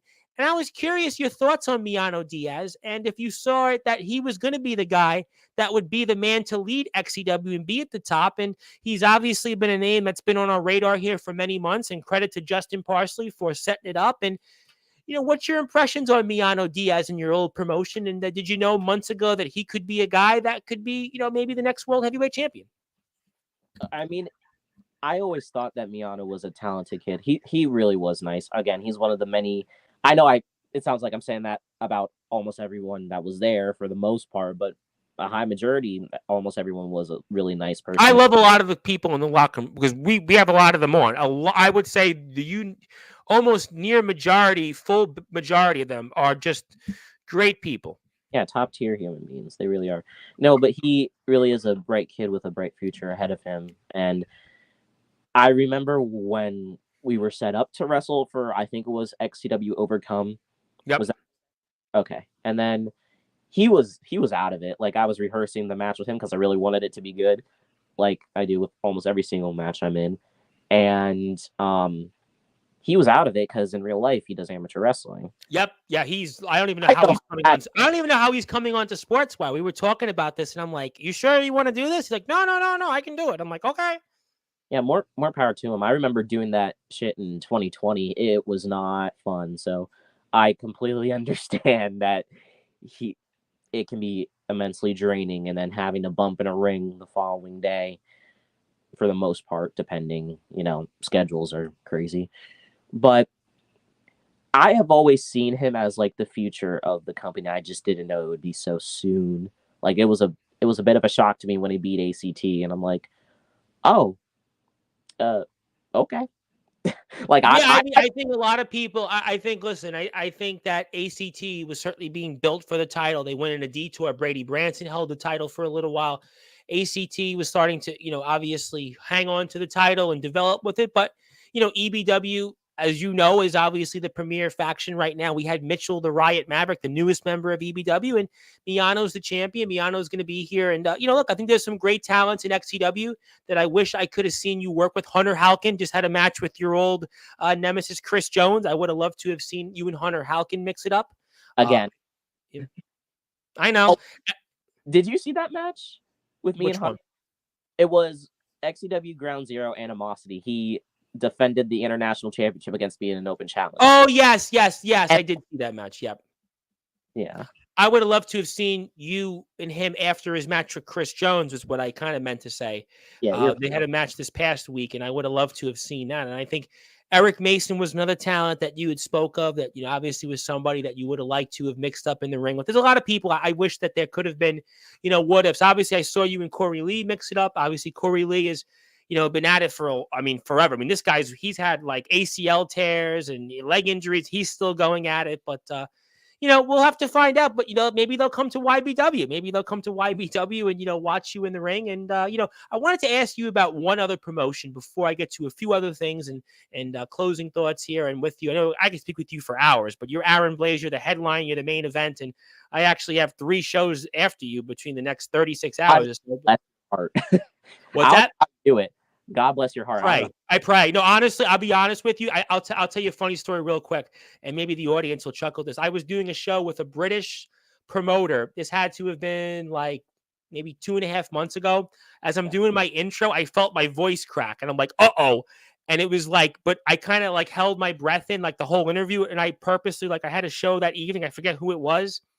I canceled it, and I like rested for a day, and I've been okay. But the one thing I fear is like always my voice getting hoarse, and I'm getting there a little bit, but it's a work in progress.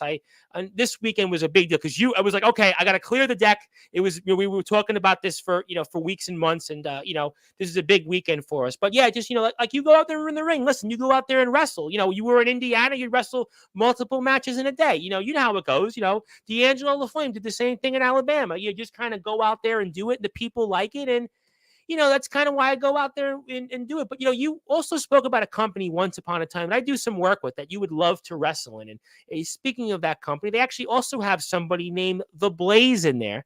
I am talking about DBW, Dominant Breakout Wrestling, which is not too far from you in Hagerstown, Maryland. And I was wondering, now that's a roster that's got a lot of talent that I'm sure that you would love to square up with, the likes of, I don't know, Mr. Judgment, Brandon Costelli, he rocks hard. Navon McDonald, you've definitely heard of Navon McDonald for sure. Navon McDonald is a part of there. Aaron Jones, the real boss man, is there. And there's a slew of other great talents that are in that company. The It Factor Cyrus, you've got Austin James, you've got the Brooklyn Prodigies who are in Pro Wrestling Venom with Jimmy Controversy. You got the Stompers. I mean, a mix of pro and underground and backyard wrestlers, Big Tex. And would you ever still want to step foot in that company, DBW, and maybe square off with this guy, Ace Christian the Blaze, in the Battle of the Blazes? Maybe. I mean, who would come out on top? I wonder, and if you wonder the same thing, and maybe that's a possibility. Absolutely. Funny story. If I didn't work in Shelbyville, I would have been at a DBW show. You would have got more views too. No comment. You would have got a lot more views because DBW shows, they're just under that other company in Tennessee. They're just under them in the viewership. But that would have been quite a match to see you with some of those talents in there. That would have been a what if. I mean, you and DBW. Well, I mean, my schedule's a lot more open, so you never know. Oh, you know what? Maybe we'll talk about that off the air. I would love to see you and the Blaze square off. The Blaze is also.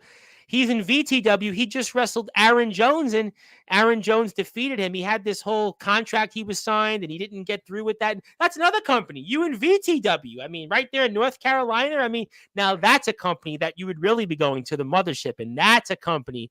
And by the way, a man that you've dreamed about wrestling just did a run there. You probably heard of him. He's going to be on their show coming up tomorrow, Jack Delta. So if Jack Delta could go to VTW, maybe Aaron Blaze could go there also, I would think maybe one day. Who knows? I mean, I've done a lot on YouTube, but I've never won a YouTube title. I know that YouTube champion is named Asher Christ. I mean, certainly interesting. AC, maybe you need an air conditioner after what you do to him in the ring because you are the headline, the main event. And speaking of which, I want to give you something here as we still have some time. And I want to take this off the screen so I can make it in a little bit of a bigger way that you can see it. So I'm going to put the second thing on the screen because I know what the answer is. So Aaron Blaze, congratulations, because on this date, May the 4th, 2024, on all Sportswire radio platforms, including YouTube at Sportswire Radio 6579, Twitch at Sportswire Radio, Twitter at Thomas Price 2017, Facebook at Sportswire Radio, my personal page, sportswireradio.org, Tumblr at Sportswire Radio, and my Instagram at the Sports Report 2021. It is now Aaron Blaze Day. So congratulations. You have got your own day. Wow. You certainly did that, and I hope that it's just the beginning of many awards and accomplishments here on this platform. I know it is, but congratulations. Thank you. I really do appreciate it. This is honestly, I've done a lot of podcasts like my own and other people's. This, without a doubt, is my favorite one. So thank you for having me. I appreciate that. I was gonna probably say, this is maybe the worst one and the last one you were gonna do, but I was no, far from it. Oh, I appreciate that. It was a joke because I tell people all the time some of the things I've said on the platform the last couple of months that maybe I will eventually get canceled and maybe then somebody else will take over. And, this could be the last one. No, but I'm only kidding. But obviously, those are some of the things here that we've rewarded you with. And, as we get close to closing the show out here tonight and, obviously, I guess I should ask you, I thought it was also ironic when you debuted out there in Indiana that you wrestled Division Nick, two guys that didn't work in the promotion that you guys were wrestling in, kind of our own Taz and Mike Awesome. And what was that like, wrestling Division Nick and wrestling was two guys that weren't, Indiana employees? That was kind of a cool thing there at Summer Mania at the pre-show. That was kind of a fun moment.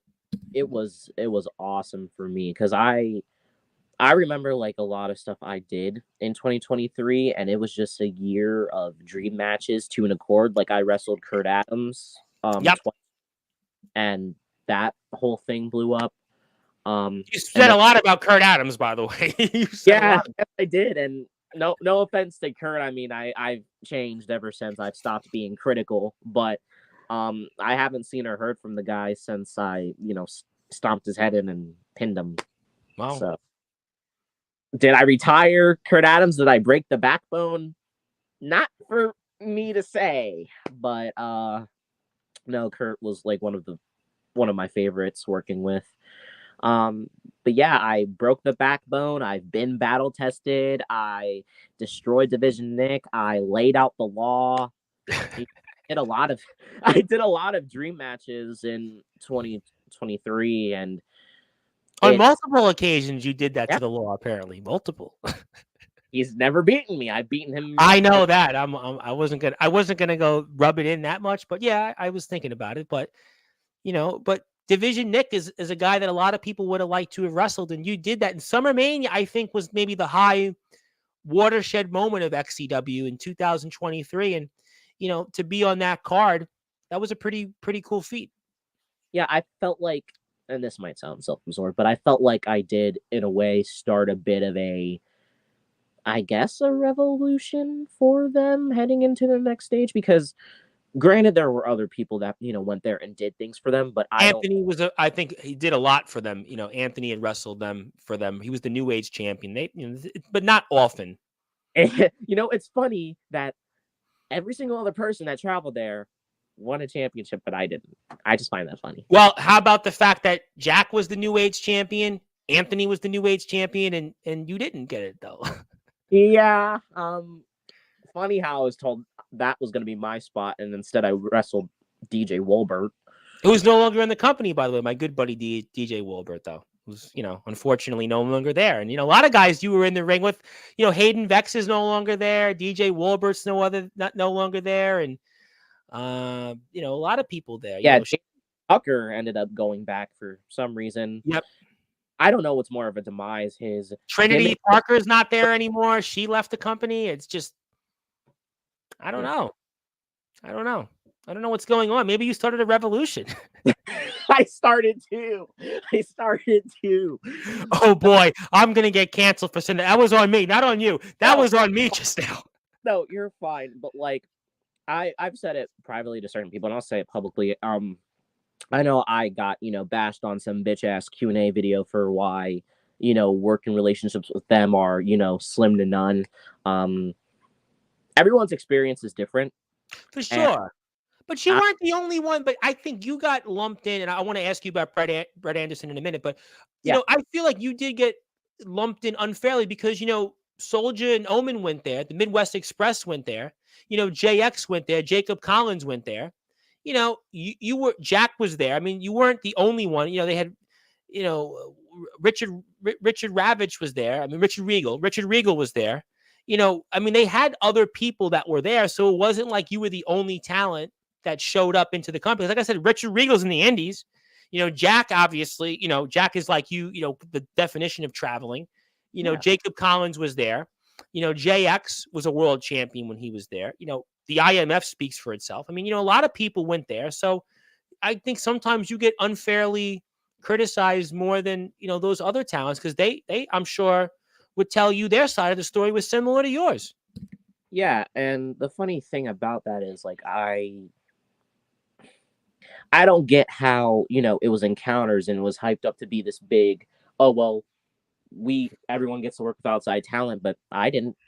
I worked with Jay Ellis and DJ Wolbert, DJ Ellis, Jay Ellis. Fair. It's not like I could have wrestled them any other time because, I was an active member of the roster. I think that was kind of a waste of my potential.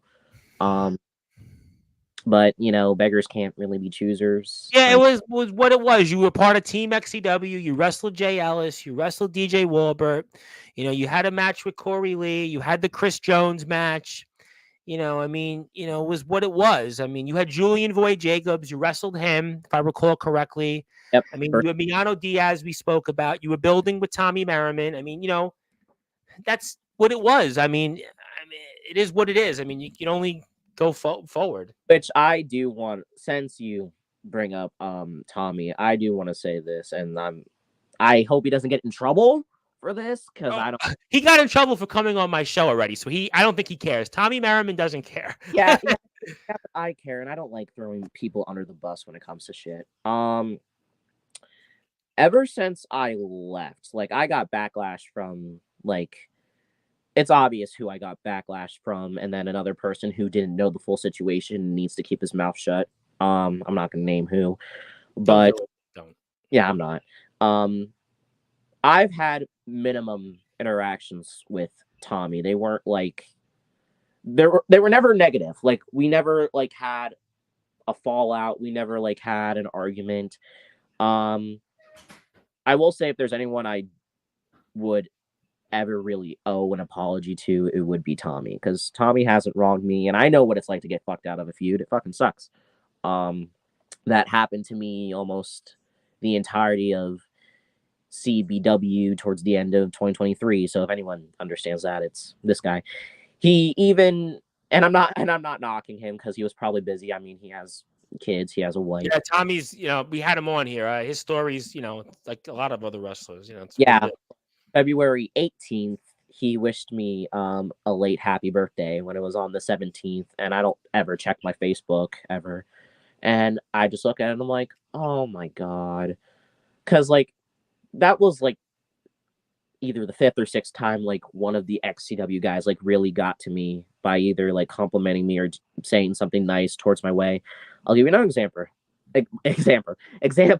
Hunter Halkin. It was towards the end of Viewer's Choice, and he gave me a hug, and he's like, I love you, you're my brother, and I can't wait to see what you're going to do here next. And I almost cried in front of him,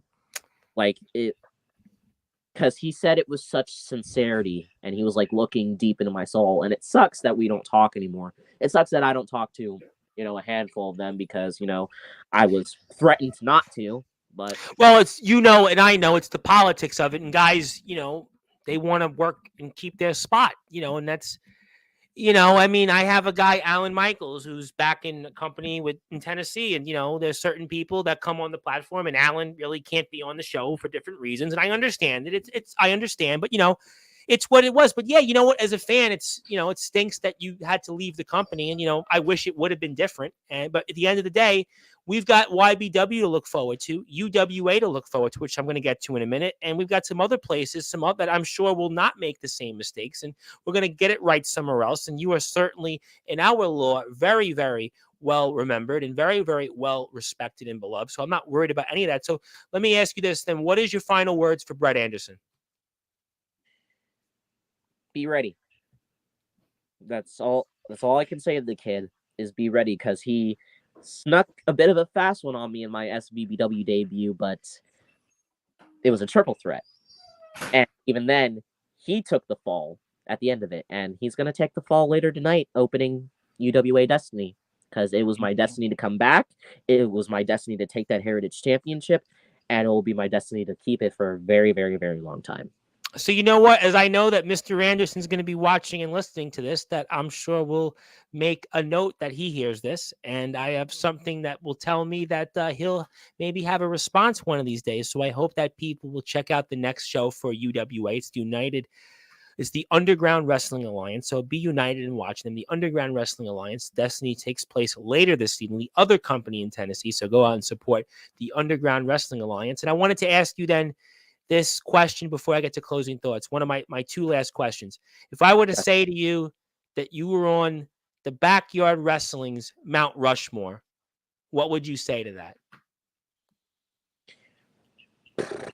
You're a 16-time world champion. You've traveled in 4 states.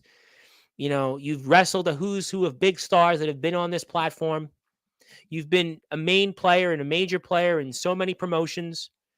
And you would, I think, in the past 6 years for what you've done, you are probably in that discussion to be on the Mount Rushmore. What would you say to that?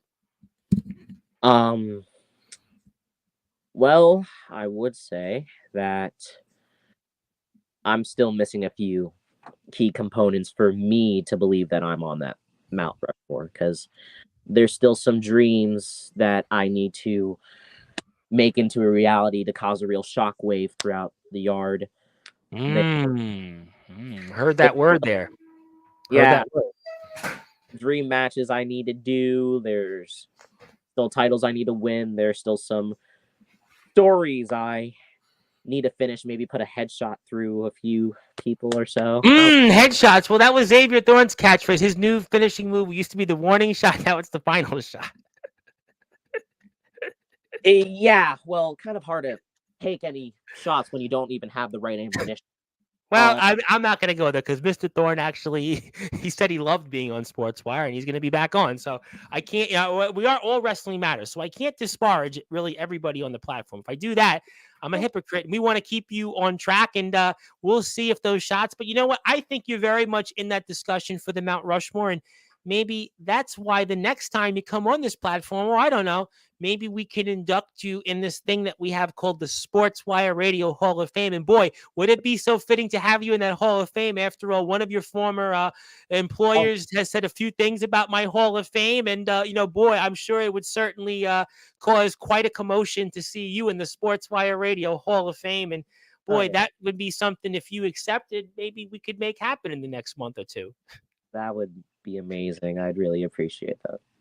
Oh, baby. Mark your calendars. The Blaze is coming back. Maybe the real Blaze. Maybe he's the real Blaze over the Blaze Ace Christian. He's shown he's the true headline. He's shown he's the true main event. He's shown why he's the 16-time heavyweight champion, the current UWA Heritage champion, why he's one of the most successful and dominant promoters in this sport of YBW, which continues to grow, and why you're going to see him in the ring coming up later tonight for UWA's upcoming Destiny show. And Brett Anderson here's looking at you, and something tells me here, maybe other companies, other wrestlers might be looking across that apron from Aaron Blaze, the headline, the main event, God's greatest gift, the man that is rewriting history. And boy, this was one for the ages tonight here. And I am really, really looking forward for the future of Aaron Blaze. I could ask you so many different things, but I'm going to give you the floor. I'm going to pass the baton to you because I've spoke too much, and I want to give you your closing thoughts while I put up some social media links here. So anything else you'd like to say or share, I turn it over to you, my friend, and the floor is yours.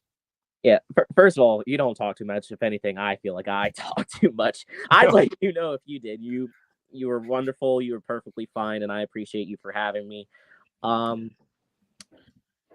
Just support backyard wrestling. It's where the real stars come from, and I hate that I'm ripping off something that Delta said, but it still holds value after 3 years of him making that statement when MEB But you does. know what? You and him are one of the only two people that go out there and travel as much as you guys have. I mean, D'Angelo LaFlame is doing that now.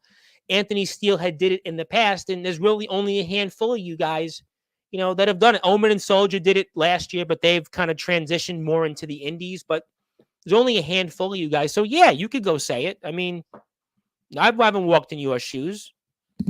Oh yeah, absolutely. What should people tune in for if they want to see me? YBW, UWA, maybe SVBW. I don't know. I still think that Brett Anderson screwed me over in getting a number one contendership opportunity at the Valor Championship. So I might have to rectify that in later shows to come. I'll be talking with E.T. Tyler Mullins, which I'm going to have a talk to him anyway, based on I don't know if you saw my most recent live stream. Yes, I did. I actually watched it. I watched a lot of what you had to say, but you talked about...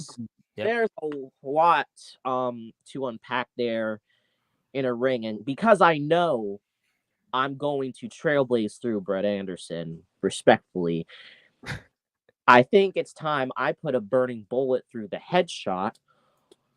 And I don't mind doing that and reaching my final destination of my comeback story for UWA. So clearly, me and Sir Mullins need to have a talk about one Mr. Howe. I'm going to be howling to the moon and back as I raise the UWA Heritage Championship. In that, I'll tell you.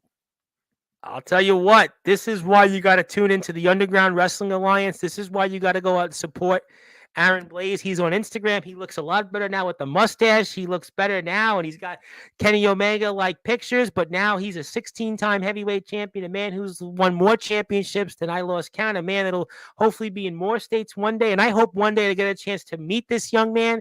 I hope whether it's in New York, Pennsylvania, whatever it be, and if I meet him, I'll tell you this much. If I meet him, he comes to New York City, I'll make sure the red carpet is rolled out for him. I'll make sure he gets that recognition. I'll make sure he gets treated unlike where he should have been treated in some other places, because this man definitely deserves it. What this man has done for this great sport, it just speaks volumes. And I just wanted to say today to me was a celebration of you. Today, I felt like even though you hadn't been here before, and I know that you've done podcasts before, and I know you get asked to do these things, but you were home tonight for the first time. You were home where you belong. You belong here on Sportswire.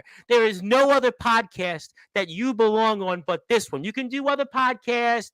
You know, they'll talk to you. They'll talk to you about wanking to their favorite booking shows, or they'll talk to you about this and that, but there's nobody that will give you the red carpet treatment and the recognition that you got here than this platform. I can assure you of that. And I want to thank you for all that you've done. You've been a huge reason why we support All Wrestling Matters, and together we will win. And you are definitely our headliner of Sportswire Radio.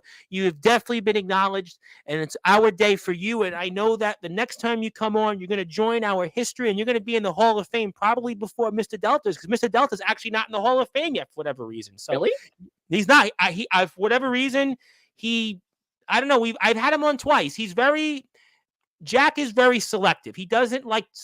I love Anthony and James, but they come on kind of regularly. They're more regulars on it, which is I love having them on the show. But Jack is not a regular. Jack comes on when he feels like he needs to come on. So hopefully the next time he comes on is soon.